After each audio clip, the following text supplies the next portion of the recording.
And good morning. Yeah, uh, the title is today Fatal Attraction or Endless Love, Relationship Astrology. And the blurb that I wrote as I came out of the meditation room goes, or I didn't come out of the meditation room, I came out of the atrium. I did not go to the meditation room this morning. Duh. Anyway, the blurb goes like this. All right, I admit it.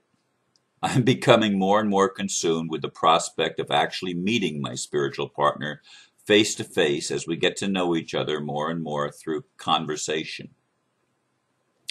Perhaps that is why I chose to attend the metaphysician circle last night, where one of my many astrologer friends, Marilyn Muir, was talking about the astrology of relationships. One of the things she said struck me as true. Any two people can succeed in creating a healthy relationship provided they have similar values, communicate in a similar manner, and are committed to making it work. Today's title comes from the handout for the meeting in which she said, quote, "The most difficult human ability to develop is the source of our greatest pleasure relating." End quote. Perhaps most, like me, have experienced both highs and lows in relationships. She said, however, quote again, "People and relationships don't disappoint us. Our expectations are what provide the framework for disappointment and disillusionment." End quote. She triggered many thoughts that I continue to ponder today. And I put a link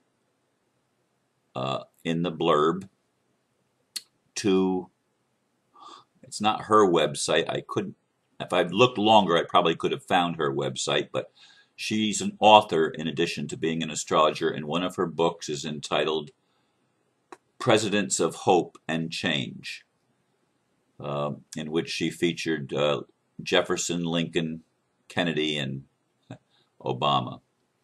And I have the link to that there, and I guess if, for those that want, can find more information about Marilyn Muir, if that's your choice. As I said, though, I went because, number one, because I like Marilyn. I think she's a very fascinating lady, a very intelligent lady, born on Halloween. And I've had her lecture here at the Mary Horgan Center a couple of times. And when she first presented her book, I think was the last time she actually lectured here. And I did read that book at the time. I think Obama's been a disappointment, but you all know that already. And so I'm not going to go there, except I just did, briefly. In any case,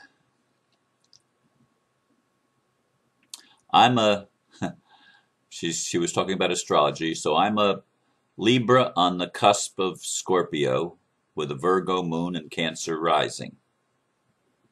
My friend is a Pisces on the cusp of Aquarius with Scorpio rising, and I can't remember in this instant what she told me what her moon is, but I don't remember it in this moment. In any case, as she and I communicate, I become more and more fascinated by the possibilities. And I was especially pleased with and I remembered when I was talking to my friend in Canada last night, I couldn't remember the third thing that she said was important for relationships. Values. I do believe that she and I share similar values. And we seem to communicate the same. When I was trying to create a relationship earlier in the year with someone that has the same birth date as me, I realized that we do not communicate the same way, and we were not committed to even creating a relationship that is mutually committed to creating an intimate relationship So 2 of the 3 failed because even though we had similar values, we did not communicate the same, and we did not have the same level of commitment to making a relationship, to creating and making a relationship work. And those elements do seem to be in place this time, although we have not met. And so I'm always curious to see what the stars might say are our challenges, and what the stars might say are our greatest possibilities for making things come out the way we would both like. And I think all humans, I mean, relationships is one of the greatest things in a human life. Not just the intimate relationship, although that is most often the cornerstone of all the other relationships, because that's the one that we are in every day, generally speaking, and that sets our mood, and it also sets our focus. And I realize that as a relationship actually develops, and as we come together and get closer to each other, more intimate with each other, that's going to change my focus. A lot of things are going to change in my life as this progresses and is allowed to go through some type of a honeymoon stage and then into a maturing stage. It's going to change the focus of my life a great deal. I'm not going to be hopefully focused so much on what the government does or doesn't do, although as a Libra, fairness and justice and balance are extremely important, as are relationships. I mean, Librans are ruled by Venus, and Venus, the home, is important. Relationships are important. They've always been important to me. It's one of the things that makes me tick. And so having a relationship as opposed to not having a relationship with another, I've been challenged recently when talking to friends about relationships, but Ron, the most important relationship you'll ever have is with yourself. And when I say, well, I haven't had sex in over 2 years, they say, Ron, you mean you don't have sex with yourself? My goodness, what's wrong with you? That's the most important sexual relationship you'll ever have, with your dealing with your own sexuality. And I chuckle because I don't consider that having sex, but it is, of course. But that's always been, being raised as a fundamentalist Christian and everything, that's not something you even talk about, and it's perhaps not even something you're supposed to do, is have sex with yourself. But of course, most people, I can't say all people, but most people probably do, at least at some point or another. But for me, relationships always meant having a significant other and having a relationship with a spiritual partner, because I consider relationships to be a spiritual matter. In fact, the most important spiritual matter of all, other than your spirituality with yourself. That is really important. How you see yourself is going to determine what kind of a relationship is even available to you. If you don't even know who you are, how the hell are you ever going to find a relationship that works if you don't know who you are?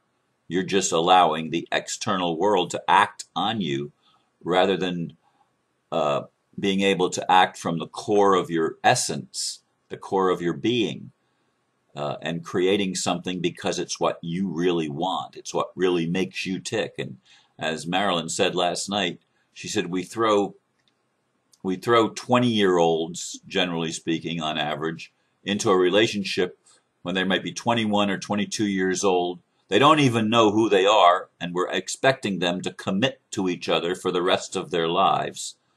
And she says, in the old days, when divorce was an unthinkable thing, many couples led lives of quiet desperation because they were not paired well for each other. They did not have the same values. They did not even know what their values were when they made that commitment.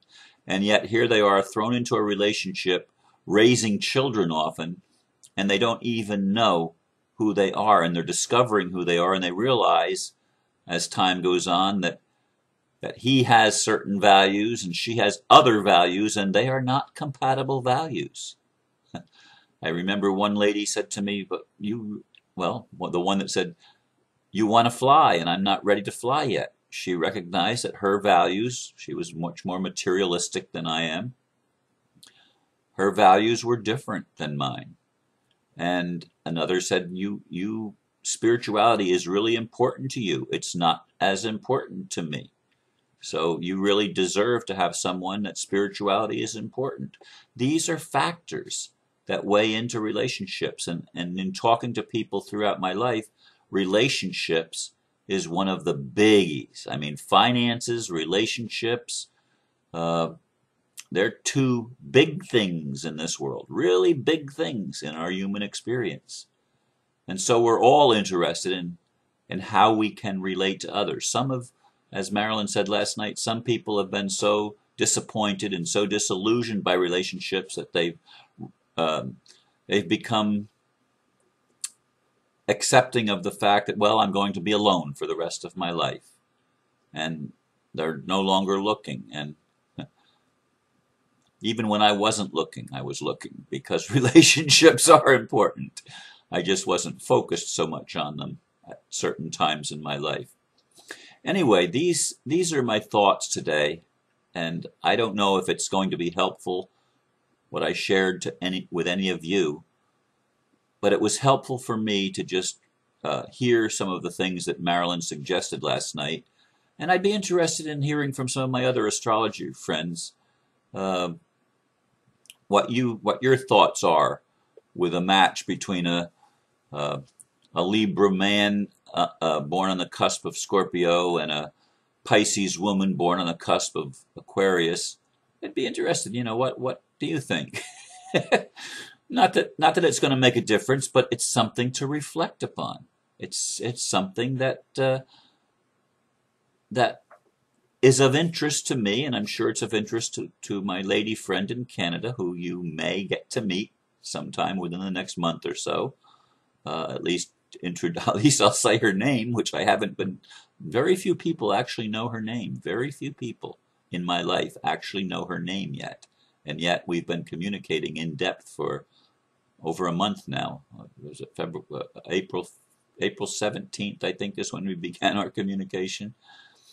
And we talk almost every single day. There's been a few days that we haven't talked together, but that's rare.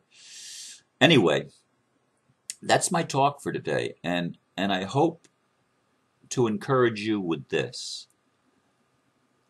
When you open up and allow a relationship, and I'm talking about an intimate relationship now, not just a friendship or a casual acquaintance, but a relationship with someone that you want to spend time with virtually on a daily basis. When you do that, you're helping actually, in my opinion, to create the kind of a world that we want, because the world that we want is a world that we can relate peaceably and lovingly with one another. And hopefully more and more people will find that potential partner and choose to make it work, to commit to making a relationship actually work. I think I'm going to leave it at that for now. I trust you'll have a beautiful day, and I'm looking forward to talking to my friend and to getting my normal Monday routine done. So, thank you for listening. Namaste.